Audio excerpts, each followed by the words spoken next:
প্রধানমন্ত্রী মাননীয় নরেন্দ্র মোদীর অফিস থেকে বলে দিয়েছে গৃহ মন্ত্রণালয়কে এই রাজ্যটা বানিয়ে দেওয়ার জন্য।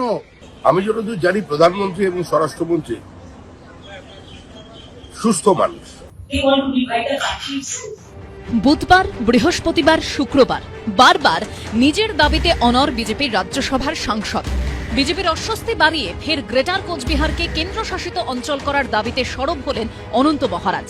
এবার আরও এক ধাপ এগিয়ে দাবি করলেন পৃথক রাজ্য তৈরির জন্য ছাড়পত্র দিয়েছেন খোদ প্রধানমন্ত্রী। আমি বারবার বলছি এটা ইলিগাল হয়েছে, আনকনস্টিটিউশনাল অ্যাক্টিভিটি করেছে গভর্নমেন্ট। এখন এই গভর্নমেন্টকে ঠিক করতে হবে। প্রধানমন্ত্রীর সঙ্গে কথা হয়েছে, প্রধানমন্ত্রী অফিস থেকে তার রাজ্য গঠন করার জন্য কাগজ দিয়েছে, বলেছে গভর্নমেন্টকে অর্ডার করেছে তাড়াতাড়ি রাজ্যটা বানিয়ে দেওয়ার জন্য। প্রধানমন্ত্রী মাননীয় নরেন্দ্র মোদীর অফিস থেকে বলে দিয়েছে গৃহ মন্ত্রণালয়কে এই রাজ্যটা বানিয়ে দেওয়ার জন্য।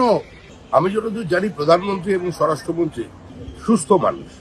কে কি বলছেন বাইরে এসে সেটা আমার কোনো বিষয় নয়। পশ্চিমবঙ্গে ভারতীয় জনতা পার্টি এবং ভারতীয় জনতা পার্টির সর্বভারতীয় নেতৃত্ব পশ্চিমবঙ্গ বিভাজনের বিরুদ্ধে, এটাই পার্টির অবস্থান এবং আমি যেটা বলছি এটাই পার্টির বক্তব্য। এর বাইরে যদি কেউ কিছু বলেন সেটা বিচ্যুতি। সম্প্রতি উত্তরবঙ্গের 8টি জেলাকে উত্তর পূর্ব পর্ষদে যুক্ত করতে চেয়ে প্রধানমন্ত্রীর কাছে প্রস্তাব করেছেন উত্তর পূর্ব উন্নয়ন প্রতিমন্ত্রী ও বিজেপির রাজ্য সভাপতি সুকান্ত মজুমদার। মাননীয় প্রধানমন্ত্রীর হাতে একটি প্রস্তাব তুলে দিয়ে এসেছি, আপাতত যে একটি প্রেজেন্টেশন তুলে দিয়ে এসেছি যাতে নর্থ ইস্টের সাথে উত্তরবঙ্গের সিমিলারিটি কি কি আছে এবং তার ফলে উত্তরবঙ্গকে নর্থ ইস্টের অন্তর্ভুক্ত করা যেতে পারে। এবং মিনিস্টার নিজে parliament is in process, he is making his own statement to divide the Bengal, and now from different sources different party member is giving different type of statement to divide Bihar, to divide Jharkhand, to divide Assam, to divide Bengal. We don't support this.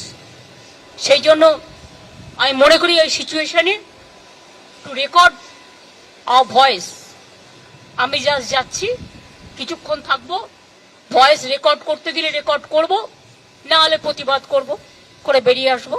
রাজ্যের স্বার্থের ব্যাপার নয়, রাজ্য ভাগের বিরোধিতা করার জন্যও নয়, কারণ রাজ্য ভাগের বিরোধিতার গল্পটা এসছে গতকাল থেকে, আর উনি যাবেন ঠিক করেছেন 5 দিন 6 দিন আগে। ফলে এটা রাজ্যের স্বার্থের সাথে কোনো সম্পর্ক নেই। এক একজন এক এক রকম চাইছেন, কিন্তু উদ্দেশ্যটা কি? কার পেছনে কার মদত? এটাও বড় প্রশ্ন। বিজেন্দ্র সিংহ, প্রতদীপ ভট্টাচার্য ও কৃষ্ণেন্দু অধিকারীর রিপোর্ট, এবিপি আনন্দ।